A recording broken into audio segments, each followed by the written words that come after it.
least it's dry.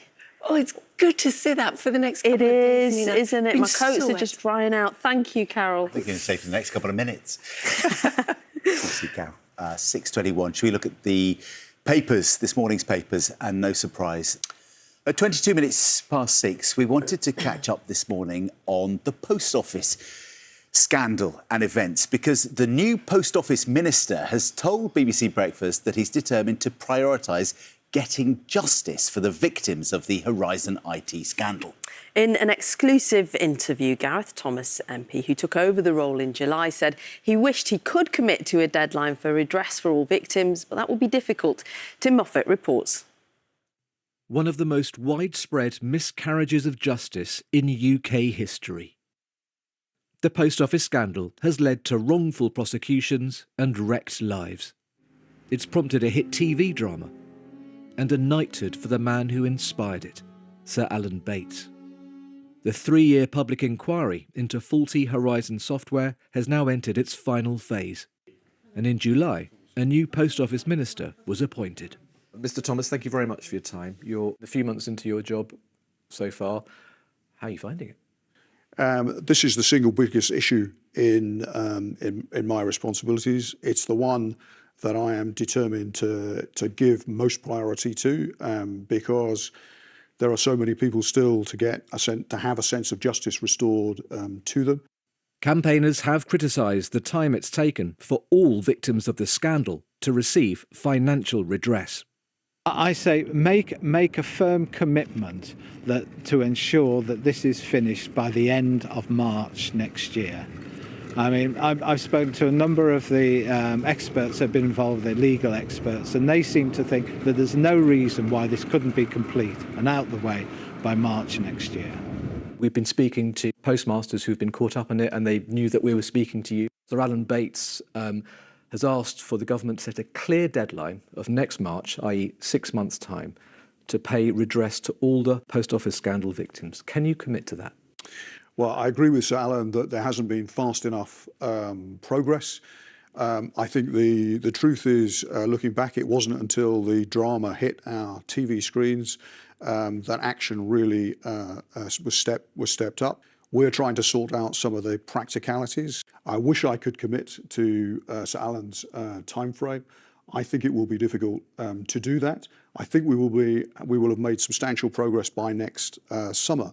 Okay, so no commitment for next March. Then Sir Alan says that his group will head back to court if you don't meet the deadline. So you think it's going to come to more legal action? Well, I think we will make substantial progress, and I hope Sir Alan will see that progress quickly, because I agree with him that we need to make faster progress.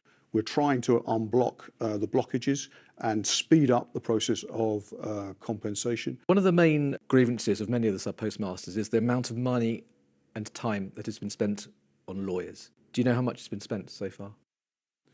I don't have the exact sums to hand right now. It's £265 million from 2014 to 2024. Joe Hamilton, a sub-postmaster, says, if money's so tight, why did the government continue to spend more on lawyers rather than Post Office victims and just settle the claims fairly? Well, I do want to settle the claims fairly.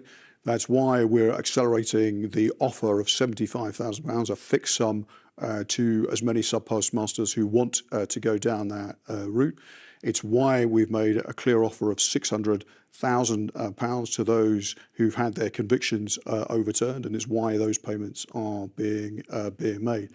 Based on what you've heard and seen from the Horizon inquiry, do you believe criminal charges should now be brought? Well, I'm not going to comment on criminal charges at this point. I think we need to see what Sir Williams's inquiry bring forward.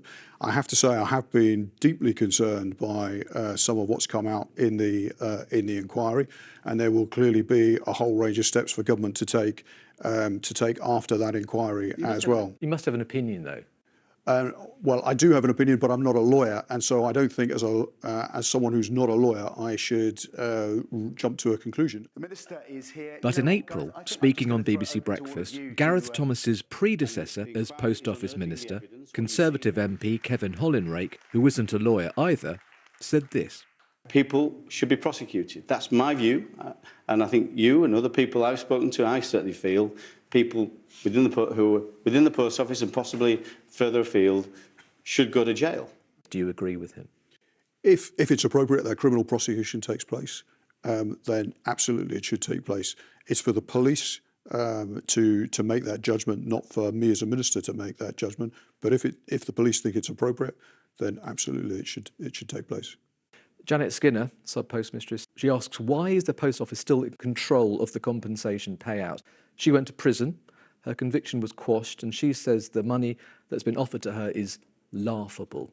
She's about to have her 5th medical to try and get what she believes she is owed. There are 4 compensation schemes in place, which 2 of which the government runs and 2 of which the post office runs. I have looked at whether we should just start afresh, but that would lead to further delays in getting money out through the door. We are looking at setting up an appeal system for one of the schemes that the post office runs, the Horizon Shortfall Scheme, which I believe will help to unblock and speed up payments to those who've been affected. At the National Television Awards last month, Mr Bates versus the Post Office picked up 3 awards, including Best New Drama. But there were sharp words for the government from one campaigner.